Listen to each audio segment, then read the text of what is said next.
மல்லர்கள் வரலாற்று அறக்கட்டளை நடத்தும் மல்லர்கள் நாகரிக வரலாறு என்ற ஒரு சிறந்த கருத்தரங்கம் இன்று காலை முதல் இந்திய நாட்டின் தலைநகரான புதுதில்லியில் நடந்து கொண்டிருக்கிறது.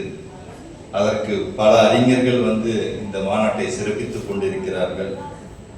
இந்த மாநாட்டை வெகு சிறப்பாக நடத்தி கொண்டிருக்கும் இதனுடைய தலைவர் மற்றும் ஒருங்கிணைப்பாளர் உயர் திரு தங்கசாமி அவர்களே, இந்த மேடையில் எனக்கு முன்னால் மிகப்பெரிய ஒரு உரையாற்றி சென்றுள்ள வரலாற்றறிஞர் மாசே விக்டர் அவர்களே, இங்கு அரங்கத்தில் இந்த அவையில் அமர்ந்திருக்கும் உயர் பேராசிரியர் முத்தையா அவர்களே, பேராசிரியர் சீனிவாசன் அவர்களே, அதேபோல் இங்கு எங்களுடைய மத்திய அரசில் பணிபுரிந்து வரும் உயர் திரு முத்துராஜ் ஐஏஎஸ் அவர்களே, பெரியோர்களே, தாய்மார்களே, நண்பர்களே, அனைவருக்கும் என்னுடைய முதற்க நன்றி கலந்த வணக்கத்தை நான் தெரிவித்துக் கொள்கிறேன்.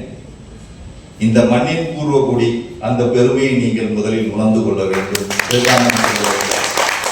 அதற்கு நமக்குள்ள நம்ம சண்டை போட்டோம்னா இதுக்கு விடிவு வராது என்பதை ஒரு அழுத்தம் திருத்தமாக சொல்லிக்கொண்டு, ஏனென்றால் அந்த உழவு குடித்தான் இந்த உலகத்தை உயர்த்தியது. அந்த குடியில் வந்தவர்கள் நீங்கள் தமிழகத்தில் மட்டும் வாழவில்லை, இந்தியா முழுவதும் வாழ்ந்திருக்கிறீர்கள், வாழ்ந்து கொண்டிருக்கிறீர்கள், பல உருவங்களாக வாழ்ந்து கொண்டிருக்கிறீர்கள். அதை நாம் உணர்ந்து கொள்ள வேண்டும். அதற்கான ஆய்வுகளை நாம் தொடர வேண்டும். அதற்கான நம்முடைய முன்னெடுப்புகள் நாம் செய்ய வேண்டும். அத்தகைய செயல் செய்வதற்கான ஒரு சிறந்த கருத்தரங்காக இந்த கருத்தரங்கை நீங்கள் ஏற்பாடு செய்துள்ளீர்கள் நினைக்கும் பொழுது மிகவும் மகிழ்ச்சியாக இருக்கிறது. ஏனென்றால் இந்த மண் பன்முகத்தன்மை கொண்ட மண், அதை நாம் என்றுமே மறந்துவிடக்கூடாது. இந்தியா என்பது ஒரு பன்முகத்தன்மை கொண்ட ஒரு நாடு, பன்முகத்தன்மை கொண்ட ஒரு மண். ஆனால் இந்த மண்ணின் ஆதிக்குடிகள் நீங்கள் தான், அதை யாரும் மறுப்பதற்கில்லை. இன்று நமக்கு கிடைக்கின்ற அறிவியல் வழியிலான நமக்கு ஆய்வுகள் சொல்கின்ற பதில் அதுதான். எனக்கும் விக்டர் ஐயாவுக்கும் சில முரண்கள் இருக்கலாம். ஏனால் அவர் பாத்தீங்கன்னா அவர் ஒரு இலக்கிய அறிஞர், இலக்கியத்தை சார்ந்து பேசுபவர். நான் ஒரு தொல்லியலாளன் என்றுமே அறிவியலின் அடிப்படையிலும் ஆதாரத்தின் அடிப்படையில் நான் பேச வேண்டும். அந்த ஆதாரத்தின் அடிப்படையில் நான் பேசும் பொழுது நான் என்னுடைய கணக்கை நான் முரணாக சொல்ல முடியாது. ஆனால் கிட்டத்தட்ட ஒரு 60,000 ஆண்டுகளாக தமிழ்நாட்டில் வாழ்ந்து வந்து கொண்டிருக்கும் மக்கள் நீங்கள். பல உருவங்களில் வாழ்ந்து வருகிறீர்கள். இன்று நீங்கள் மன்னர் இனம் என்று அழைக்கப்படுகின்ற ஒரு நிலையில் இருக்கிறீர்கள். ஆனால் உங்களுடைய குடி மிக பழமையான குடி. ஏனால் அவர்கள்தான் ஆப்பிரிக்காவிலிருந்து வெளியேறிய மக்கள் கூட்டத்தில் முதல் கூட்டமாக இந்தியாவில் நுழைந்தவர்கள்.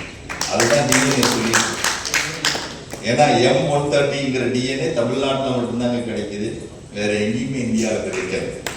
இந்தியாவில் தமிழ்நாட்டில் மட்டும்தான் கிடைக்குது, அதுவும் தென் மாவட்டங்களில் தான் அதிகம் கிடைக்குது. பேராசிரியர் பிச்சப்பன் போன்றவர்கள் தான் இந்த டிஎன்ஏவை கண்டுபிடித்தவர்கள். பேராசிரியர் பிச்சப்பன் மதுரை காமராஜர் பல்கலைக்கழகத்தில் பணிபுரிந்தவர்.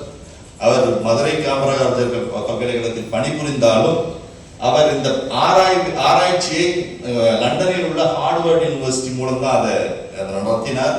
குறிப்பாக சொல்ல வேண்டும்னா லண்டனில் உள்ள பேராசிரியர் ஸ்பென்சர் வெல்ஸ் என்பவர் மூலம் தான் இந்த ஆய்வுகளை மேற்கொண்டார். இந்த ஆய்வுகளை மேற்கொண்ட பொழுதுதான் அவர்களுக்கு கிடைத்த உண்மை. இந்தியாவில் பல இனங்களில் இருந்து அவர்கள் அந்த மாதிரிகளை எடுத்து அந்த ஆய்வை மேற்கொண்டார்கள். அப்பொழுது ஆப்பிரிக்காவை விட்டு, ஏனென்றால் இந்த உலகத்தில் சொல்லுவார்கள், விக்டர் ஐயா கூட ஒத்துக்கொள்ள மாட்டார், ஏன்னா குமரி கண்டத்தில் தான் மக்கள் தோன்றினார் என்று சொல்வார்கள். அவர்கள் சொல்கின்ற கருத்து இலக்கியத்தில் அடிப்படையிலான வந்த கருத்து. நாங்கள் சொல்கின்ற கருத்து அறிவியல் அடிப்படையிலான வந்த கருத்து. ஏனென்றால் அறிவியல் இந்த நம்புகிற கருத்து என்னவென்றால், இன்று நம்ம வாழ்ந்து கொண்டிருக்கும் மனிதர்கள் கிட்டத்தட்ட ஒரு 2 லட்சம் ஆண்டுகளுக்கு முன்னால் ஆப்பிரிக்காவில் தோன்றியது என்பது அறிவியல் ரீதியாக நிரூபிக்கப்பட்டது. அதை யாருமே மறுக்க முடியாது. அறிவியல் ரீதியாக நிரூபிக்கப்பட்டது. அறிவியலை நிரூபிக்கலாம், புராண கதைகளையோ செய்வழி செய்திகளையோ இலக்கியத்தையோ நம்மால் நிரூபிக்க முடியாது. அறிவியலை நாம் நிரூபிக்கலாம். அந்த வகையில் இன்று வாழ்ந்து கொண்டிருக்கின்ற ஹோமோ சேப்பியன் அந்த இனத்தை சார்ந்தவர்கள் தான் நாம். அந்த ஹோமோ சேப்பியன் சேப்பியன் என்ற இனத்தை சார்ந்த மக்கள் ஆப்பிரிக்காவில் தான் தோன்றி உள்ளார்கள் என்பது அறிவியல் பூர்வமாக சொல்லப்பட்ட கருத்து. அதை இந்த உலகம் ஏற்றுக்கொண்டுள்ளது. அந்த மனிதர்கள் கிட்டத்தட்ட ஒரு 2 லட்சம் ஆண்டுகளுக்கு முன்னால் ஆப்பிரிக்காவில் தோன்றி அவர்கள் தான் ஒரு 70,000 ஆண்டுகளுக்கு முன்னால் அந்த ஆப்பிரிக்கா கண்டத்தை விட்டு வெளியேறியவர்கள் என்று சொல்லப்படுகின்றனர். அவ்வாறு வெளியேறிய மக்கள் ஒரு 60,000 ஆண்டுகளுக்கு முன்னால் தமிழ்நாட்டில் வந்து அவர்கள் வந்து குடியேறி உள்ளார்கள் என்பதுதான் வரலாற்று உண்மை. அதை யாரும் மறுப்பதற்கு முடியாது. அவ்வாறு மறுப்பதற்கான என்ற சான்றும் நம்மிடம் இல்லை. அறிவியல் ரீதியாக அந்த சான்று நிரூபிக்கப்பட்டுள்ளது. அந்த வகையில் அந்த பழமையான குடிகளை சார்ந்த மக்களாகத்தான் நீங்கள் இருக்கிறீர்கள் என்பதை நான் பெருமையுடன் சொல்லிட்டேன்.